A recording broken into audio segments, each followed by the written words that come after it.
Assalamualaikum warahmatullahi wabarakatuh. Perkenalkan, nama saya Teti Rusmawati, calon guru penggerak dari Kabupaten Garut.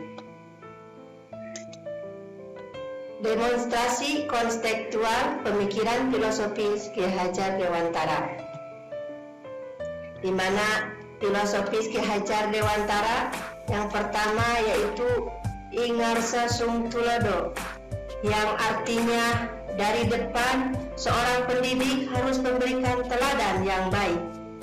Ing Madya Mangun Karsa, artinya dari tengah seorang pendidik harus dapat menciptakan prakarsa atau ide. Tuturi Handayani, dari belakang seorang pendidik harus bisa memberi arahan. Itulah filosofis Ki Hajar Dewantara. Kemudian pengertian pendidikan. Pengajaran itu merupakan salah satu bagian dari pendidikan.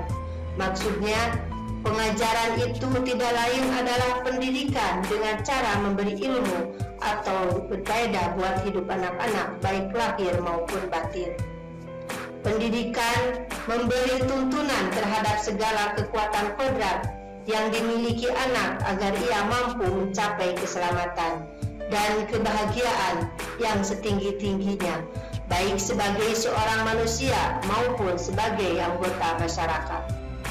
Pendidikan dan pengajaran merupakan usaha persiapan dan persediaan untuk segala kepentingan hidup manusia, baik dalam hidup bermasyarakat maupun hidup berbudaya dalam arti yang seluas-luasnya. Konsep dasar pemikiran Ki Hajar Dewantara. Konsep dasar pemikiran yang pertama adalah menuntut. Ki Hajar Dewantara menjelaskan bahwa tujuan pendidikan yaitu yang pertama menuntun segala kodrat yang ada pada anak-anak agar mereka dapat mencapai keselamatan dan kebahagiaan yang setinggi-tingginya, baik sebagai manusia maupun sebagai anggota masyarakat. Oleh sebab itu, pendidik itu hanya dapat menuntun tumbuh atau hidupnya kekuatan kodrat yang ada pada anak-anak agar dapat memperbaiki lakunya atau bukan dasarnya hidup dan tumbuhnya kekuatan kodrat anak. Konsep dasar pendidikan yang kedua adalah petani. Seorang petani dalam hakikatnya sama dengan seorang pendidik yang menanam benih-benih pendidikan, dan ladang adalah sekolahnya. Misalnya, guru diibaratkan petani yang kerjanya menanam benih bernama anak, penerus masa depan yang berakhlak mulia. Guru diibaratkan petani yang kerjanya merawat benih sesuai kodratnya agar menjadi hebat dan berguna. Konsep dasar pendidikan yang ketiga adalah budi pekerti.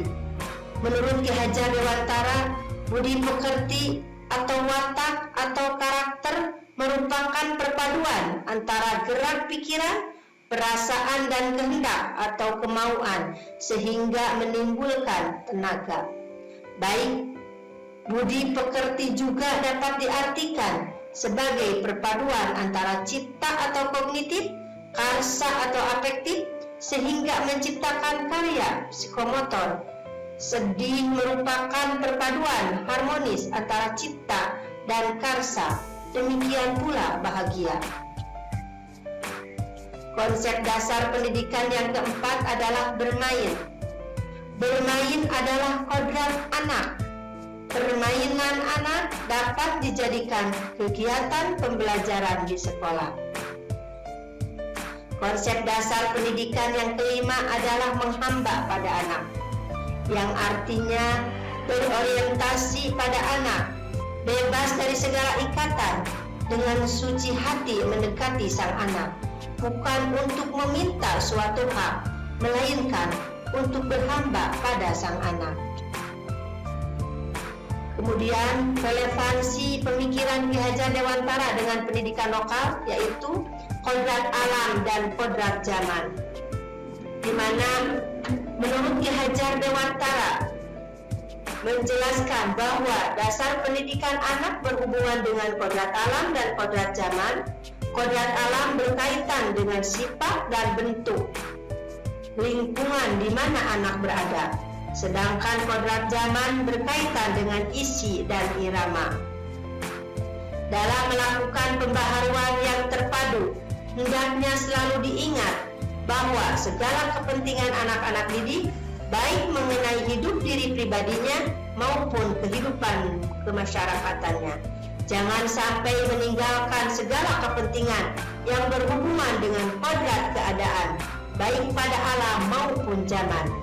Sementara itu segala bentuk, isi dan wirama, yakni cara mewujudkannya, hidup dan penghidupannya seperti demikian, hendaknya selalu disesuaikan dengan dasar-dasar dan asas-asas hidup kebangsaan yang bernilai dan tidak bertentangan dengan sifat-sifat kemanusiaan. Mungkin hanya itulah filosofis Ki Hajar Dewantara yang saya sampaikan. Terima kasih atas perhatiannya. Assalamualaikum warahmatullahi